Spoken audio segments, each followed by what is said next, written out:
दोस्तों welcome back to my YouTube channel. दोस्तों class 10th की हिस्ट्री के अंदर आप सभी का स्वागत है। इस वीडियो में हम लोग पढ़ने वाले हैं the rise of nationalism in Europe chapter के मल्टीपल चॉइस क्वेश्चन। दोस्तों मैंने आप लोगों के लिए 25 most important multiple choice question इस चैप्टर से लिए हैं। तो ये वीडियो आप लोगों के लिए बहुत ज़्यादा इंपॉर्टेंट है, तो इस वीडियो को पूरी देख लेना ताकि आपके एग्जाम की तैयारी अच्छे से हो सके। दोस्तों लेट्स बिगन। तो पहला क्वेश्चन हमारे पास आता है जो कि है what type of conservative regimes were set up in 1815 in Europe. दोस्तों 1815 में यूरोप के अंदर किस टाइप के कंजर्वेटिव रिगाइम सेटअप किए गए थे वो हमें बताना है। तो चार ऑप्शन ने रखे हैं, बिना देरी के शुरू करते हैं। तो A option autocratic, B option democratic, C option aristocratic, D option dictatorial. तो इसका करेक्ट आंसर है ए यानी ऑटोक्रेटिक। 1815 में यूरोप के अंदर ऑटोक्रेटिक कंजर्वेटिव रिगाइम सेटअप किए गए थे। ओके दोस्तों, अब हम चलते हैं क्वेश्चन नंबर 2 की तरफ जो कि हमारे पास आता है who prepared for prints visualising his dream of a world from the flowing. दोस्तों किस आर्टिस्ट ने अपने ड्रीम ऑफ वर्ल्ड को विजुअलाइज करने के लिए 4 प्रिंट्स डिजाइन किए वो हमें बताना है। तो चार ऑप्शन दे रखे हैं, बिना देरी के शुरू करते हैं। तो A option Kitagawa Utamaro, B option Richard M Hoe, C option Voltaire या डी ऑप्शन फ्रेडरिक सोर्यू। तो इसका करेक्ट आंसर है डी यानी फ्रेडरिक सोर्यू, जो कि एक आर्टिस्ट थे जिन्होंने अपने ड्रीम ऑफ वर्ल्ड को विजुअलाइज करने के लिए 4 प्रिंट्स डिजाइन किए थे। ओके दोस्तों, अब हम चलते हैं क्वेश्चन नंबर 3 की तरफ जो कि हमारे पास आता है नेपोलियन इन्वेडेड इटली इन। दोस्तों क्वेश्चन में कह रहा है कि when was Napoleon invaded in Italy. तो चार ऑप्शन दे रखे हैं, बिना देरी के शुरू करते हैं। तो A option 1821, B option 1790, C option 1905 या डी ऑप्शन 1797। तो इसका करेक्ट आंसर है बी यानी 1790s। ओके दोस्तों, अब हम चलते हैं क्वेश्चन नंबर 4 की तरफ जो कि हमारे पास आता है who was proclaimed king of United Italy इन 1961। दोस्तों किसको राजा बनाया गया था यूनाइटेड इटली का 1861 के अंदर वो हमें बताना है। तो चार ऑप्शन दे रखे हैं, बिना देरी के शुरू करते हैं। तो A option Victor Emmanuel second, B option Louis Philippe, C option Mazzini या डी ऑप्शन केवर। तो इसका करेक्ट आंसर है ए यानी Victor Emmanuel second. Victor Emmanuel second को राजा बनाया गया था यूनाइटेड इटली का 1861 के अंदर। ओके दोस्तों, अब हम चलते हैं क्वेश्चन नंबर 5 की तरफ जो कि हमारे पास आता है which of the following artist painted the image of Germania. दोस्तों जो से मैं नीचे चार ऑप्शन में 4 आर्टिस्ट के नाम दे रखे हैं, इनमें से किस आर्टिस्ट ने इमेज ऑफ जर्मनिया को पेंट किया यानी डिजाइन किया वो हमें बताना है। तो चार ऑप्शन दे रखे हैं, बिना देरी के शुरू करते हैं। तो A option Philip Veit, B option Frederic Sorrieu, C option Ernest Renan या डी ऑप्शन रिचार्ड एम हो। तो इसका करेक्ट आंसर है ए यानी फिलिप वेट। फिलिप वेट जो कि एक आर्टिस्ट थे जिन्होंने इमेज ऑफ जर्मेनिया को पेंट किया यानी डिजाइन किया।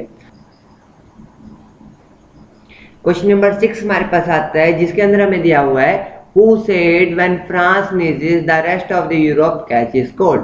दोस्तों ये बात किसने कही है कि जब फ्रांस छींकता है तो पूरी यूरोप की कंट्रीज को ठंड लग जाती है वो हमें बताना है। तो चार ऑप्शन दे रखे हैं, बिना देरी के शुरू करते हैं। तो A option Garibaldi, B option Bismarck, C option Mazzini या डी ऑप्शन ड्यूक मेटरनिच।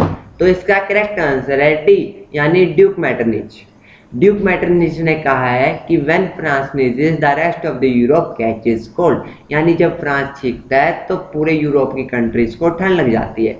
ओके दोस्तों, अब हम चलते हैं क्वेश्चन नंबर 7 की तरफ जो कि हमारे पास आता है who played the leading role in the unification of Germany. दोस्तों क्वेश्चन में कह रहा है कि यूनिफिकेशन ऑफ जर्मनी में किसने लीडिंग रोल प्ले किया यानी इंपॉर्टेंट रोल प्ले किया है तो हमें बताना है। तो चार ऑप्शन दे रखे हैं, बिना देरी के शुरू करते हैं। तो A option German emperor formerly king of Prussia Kaiser William first, B option Otto von Bismarck Prussian chief minister, C option Johann Gottfried Herder German philosopher या D option Austrian chancellor Duke Metternich. तो इसका correct answer है B, यानी Otto von Bismarck Prussian chief minister.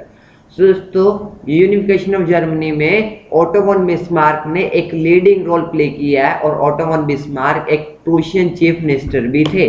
Okay दोस्तों, अब हम चलते हैं क्वेश्चन नंबर 9 की तरफ, जो कि हमारे पास आता है 3 wars over 7 years with Austria, Denmark, Germany and France ended in dash।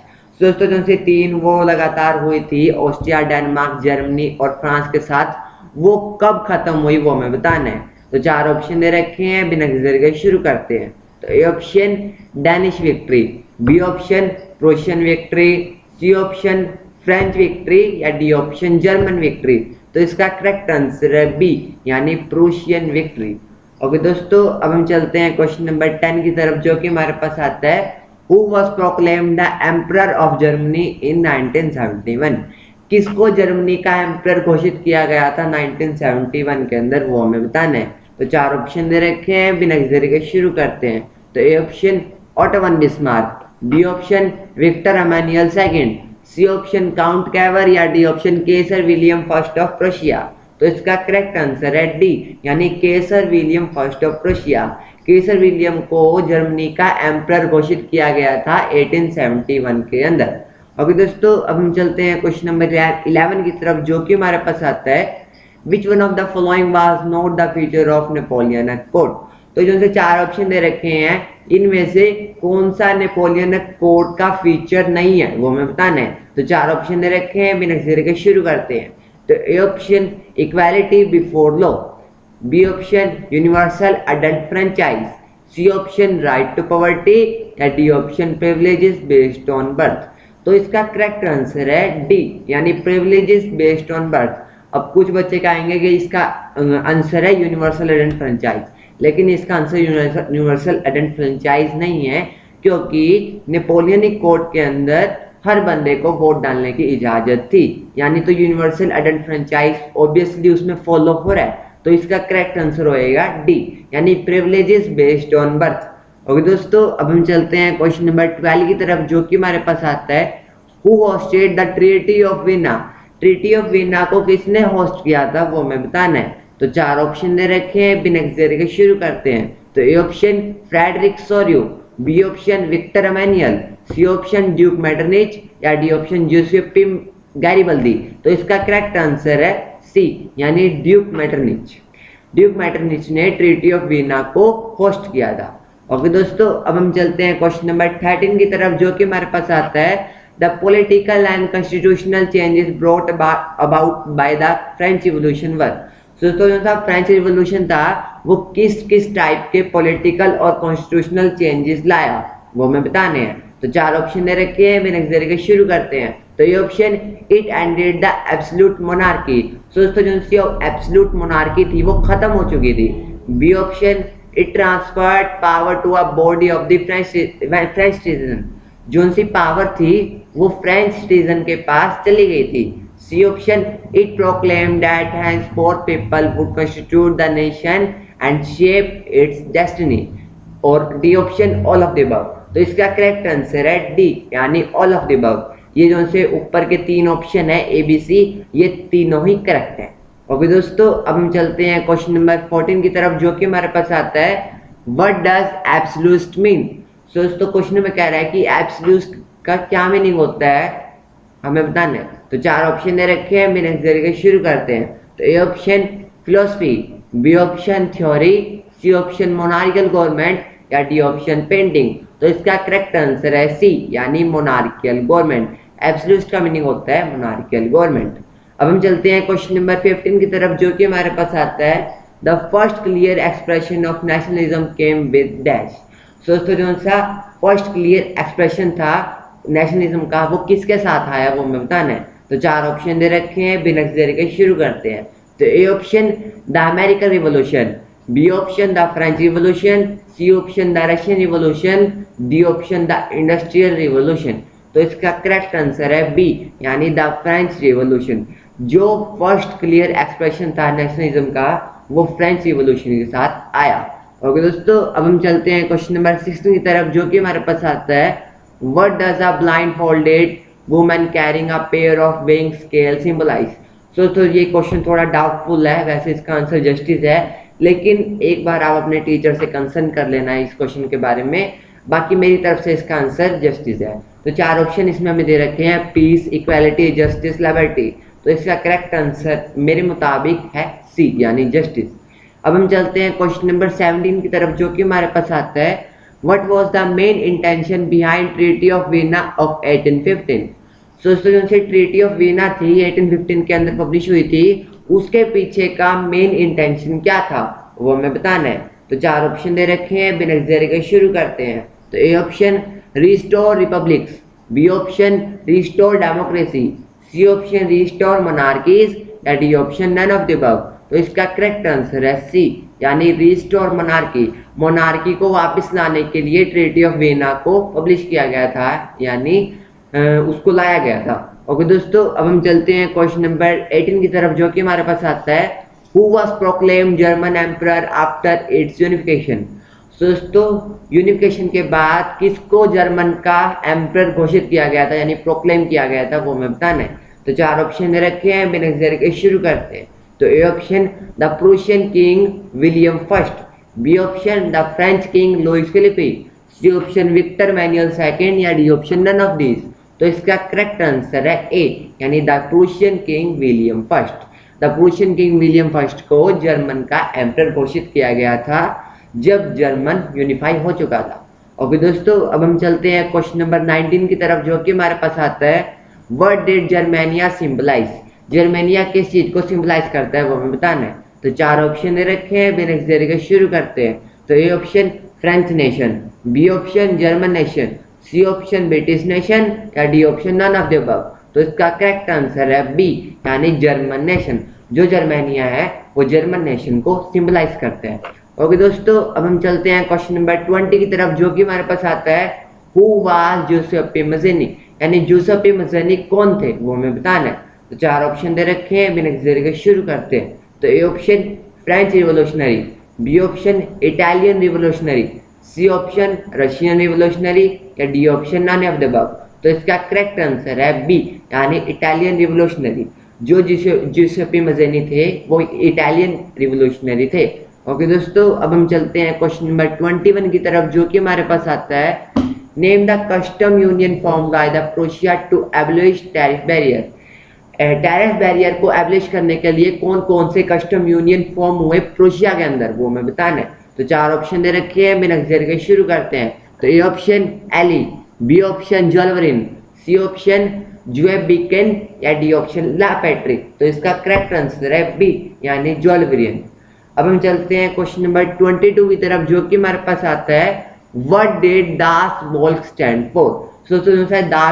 Das वोल्क word है, ये किस चीज को सिंबलाइज करता है वो हमें बताना है। तो 4 ऑप्शन दे रखे हैं, बिना देरी के शुरू करते हैं।